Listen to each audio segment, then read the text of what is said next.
matahari, sejarah manusia timbul dan tenggelam. Tinggalkan jutaan hikmah dan tanda-tanda ketuhanan dalam kelebatan rimba, terjal dinding batu, dan kedalaman samudra. Bahkan lewat penemuan kecil sekalipun.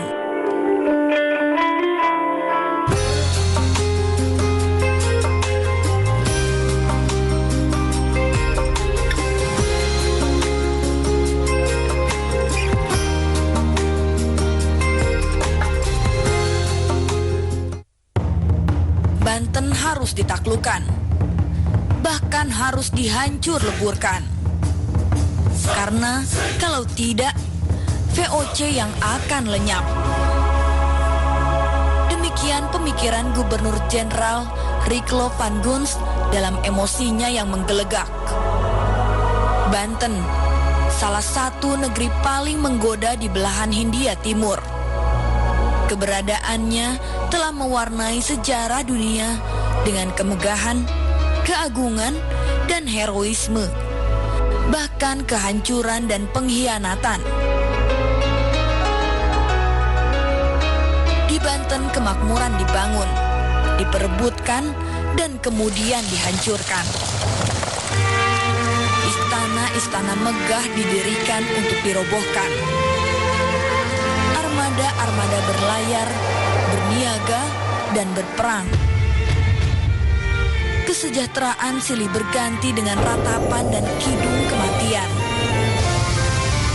Pergolakan yang mewarnai sejarah panjang Kesultanan Banten direkam hingga kini oleh falsafah hidup yang keras para jawara, tradisi ilmu silat, dan tradisi ilmu perang yang disebut debus. Debus berawal sebagai media dakwah. Kemudian ketika Tirtesa berperang melawan Belanda, debus dikaitkan dengan kanuragan. Artinya dalam permainan debus tadi, prajurit-prajurit yang mau berangkat ke medan tempur itu ditempa fisik dan mentalnya, ya secara fisiknya dengan kanuragan, secara mentalnya dengan ilmu keagamaan. Itulah Torekot. Nah, khusus tentang Torekot Syekh Yusuf itu sangat berbeda dengan Torekot-Torekot yang ada pada waktu itu, karena Syekh Yusuf ini menganut Torekot kalau tidak salah Syadziliyah, Syataria, Qadiriyah, dan Naqsabandiyah. Nah, khusus kaitannya dengan debus, jadi beliau menerapkan ilmu Torekot ini dengan debus, sehingga dalam permainan debus tadi ada unsur mahisnya, ada unsur ilmu kanuraganya, ada unsur ilmu kekebalannya. Kenapa? Karena prajurit-prajurit tadi akan diberangkat ke medan tempur. Nah, secara mental mereka dibekali dengan ilmu agama, istilahnya berjihad. Nah, untuk fisiknya mereka ditempa prajurit-prajurit tadi sehingga sampai ada yang kebal peluru, kebal senjata tajam dan sebagainya. Itulah tentang Syekh Yusuf Al-Makassari Al-Bantani. Pada masa Maulana Yusuf menjadi Sultan Banten, terjadi kemajuan yang sangat pesat di bidang pendidikan agama Islam. Banyak orang-orang dari luar daerah yang sengaja datang untuk belajar agama Islam ke Banten. Hal ini berhubungan dengan makin banyaknya rakyat bekas kerajaan Pajajaran yang memeluk agama Islam pasca ditaklukannya Pakuan. Seiring dengan makin ramainya orang-orang yang menuntut ilmu agama di Banten, maka Maulana Yusuf mendirikan sebuah komplek perguruan Islam dan sebuah masjid di kampung Kasunyatan.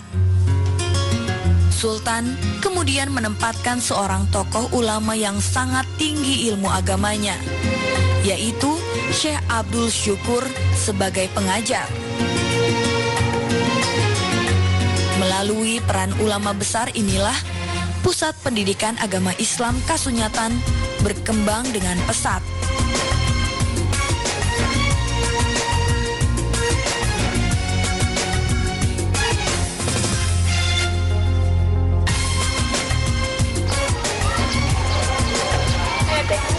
Menara masjidnya mirip banget sama menara Masjid Pacinan Tinggi. Masih ingat kan yang waktu itu kita pernah ke sana? Iya. Dan menurut sebagian ahli sejarah, Masjid Kasunyatan sama sama dengan Masjid Pecinan Tinggi karena arsitektur menaranya sama-sama bergaya Portugis. Nah, disinilah dulu dikembangkan ilmu kanuragan atau debus. Sayang sekarang di sini nggak ada lagi. Yuk. Pada masa pemerintahan Sultan Ageng Tirtayasa, Pusat Pendidikan Agama Islam Kasunyatan juga dipergunakan untuk menempa santri-santri dan para prajurit Banten dalam ilmu perang, ilmu bela diri, dan ilmu-ilmu kanuragan, terutama dikembangkan oleh Syekh Yusuf, Mufti Agung Kesultanan Banten yang berasal dari Makassar.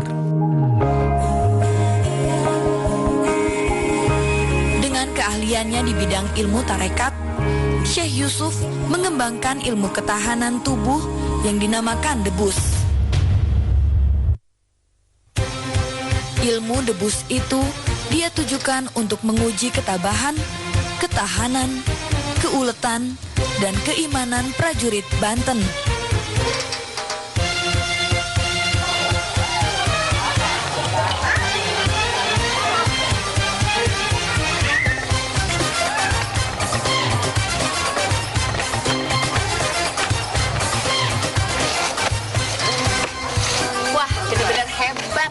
Pantesan aja para prajurit Banten terkenal sangat tangguh. Ilmunya aja kayak gitu ya?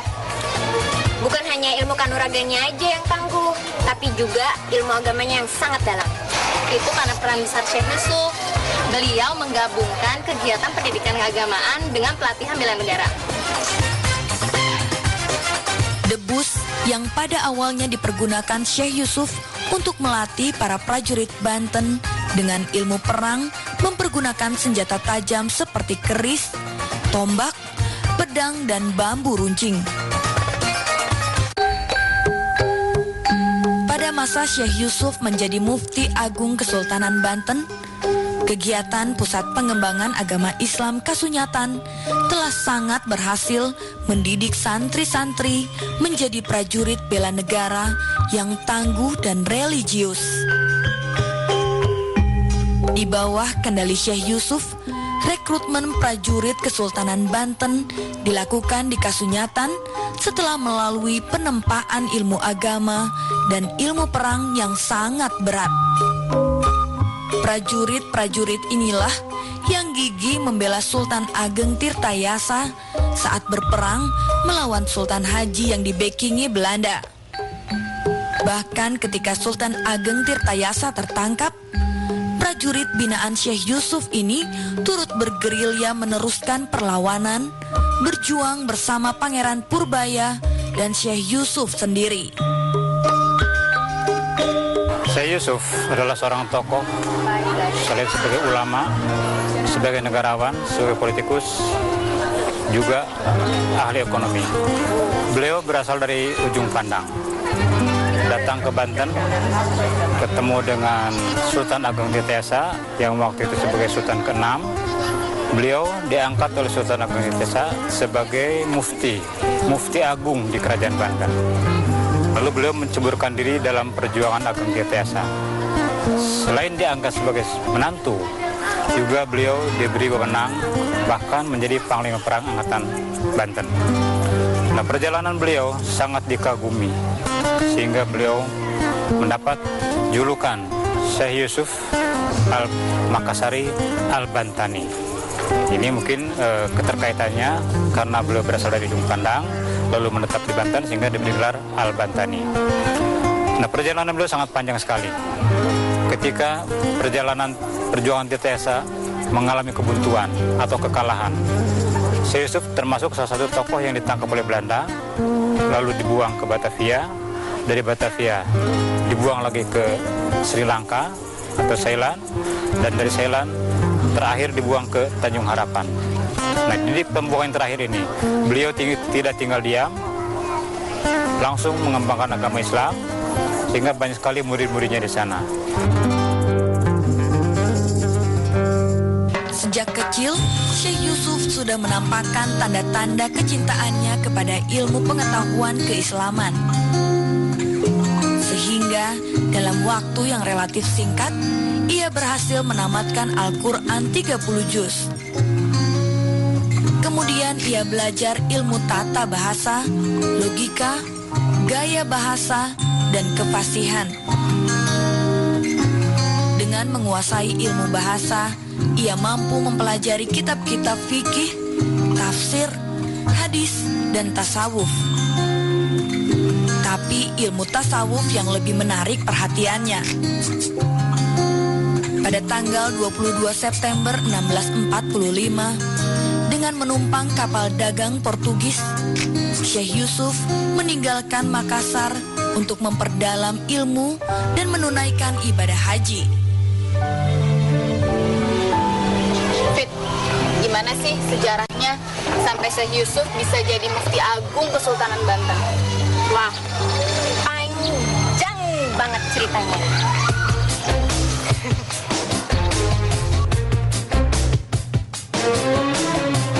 Setelah beberapa lama di Banten, Syekh Yusuf meneruskan perjalanan ke Aceh dan belajar ilmu filsafat kenegaraan dan tarekat Qadariyah kepada Syekh Nuruddin Araniri. Kemudian ia melanjutkan perjalanan ke Yaman untuk menuntut ilmu tarekat Naqsyabandiyah kepada Syekh Muhammad Abdul Al-Baqi. Di Yaman, Syekh Yusuf juga belajar ilmu tarekat Al-Sya'adat Al-Ba'lawiyah dari Syahid Ali. Dari Yaman, Syekh Yusuf bertolak ke Mekah untuk menunaikan ibadah haji.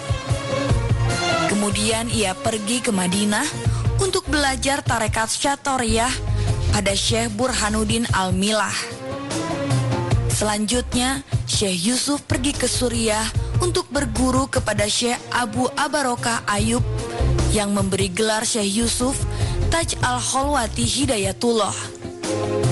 Gini, dalam pelayarannya menuju ke Mekah, Syekh Yusuf kan sempat singgah di Banten. Kemudian dia berkenalan dengan putra mahkota Kesultanan Banten yang nantinya akan menjadi sultan dengan gelar Sultan Ageng Tirtayasa. Oh gitu.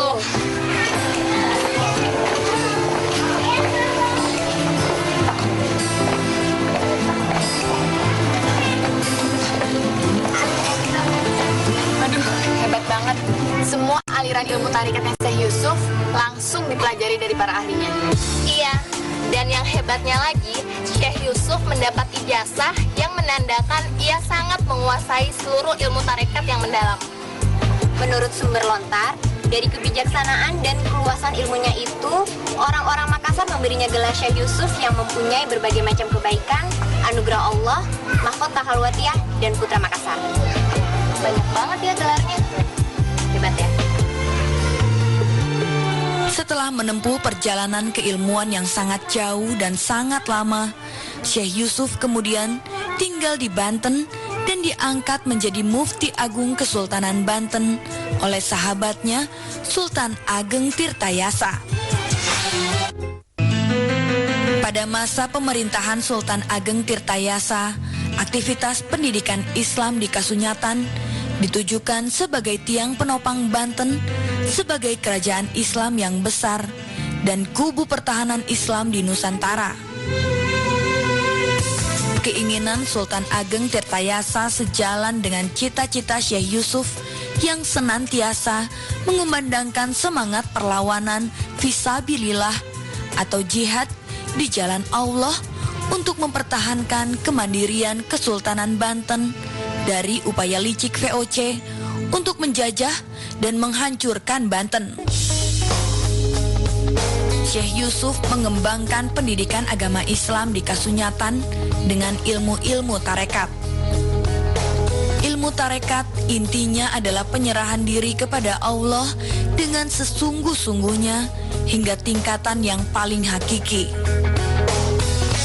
Tingkatan hubungan makhluk dan kholik yang demikian tinggi itu bisa memisahkan antara badan kasar yang lahiriah dan ruh yang batiniah.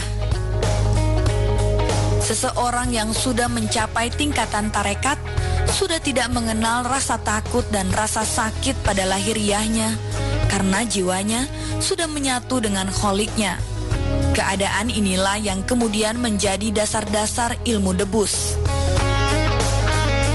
Keberhasilan Syekh Yusuf dalam membina santri-santri prajurit bela negara di Kasunyatan membuatnya dijadikan guru agama dan penasihat spiritual pribadi Sultan Ageng Tirtayasa.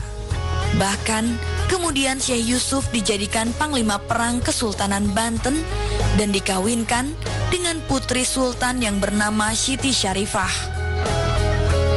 Kegiatan di Kasunyatan jelas membahayakan Belanda. Maka penghancuran Banten dengan Kasunyatan sebagai pusatnya adalah mutlak. Caranya adalah dengan menutup sungai Cibanten yang selama ini menjadi sumber air Kasunyatan.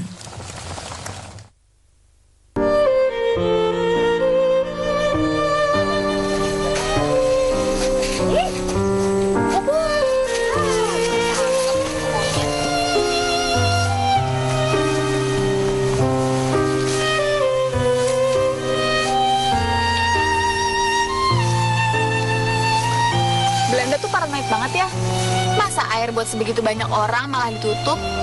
Kalau buat Belanda, berakhirnya aktivitas Kasunyatan berarti juga berakhirnya pengkaderan prajurit Banten. Itulah strategi perang licik Belanda. Akibatnya malah merugikan warga sipil. Kan kasihan. Kasihan banget.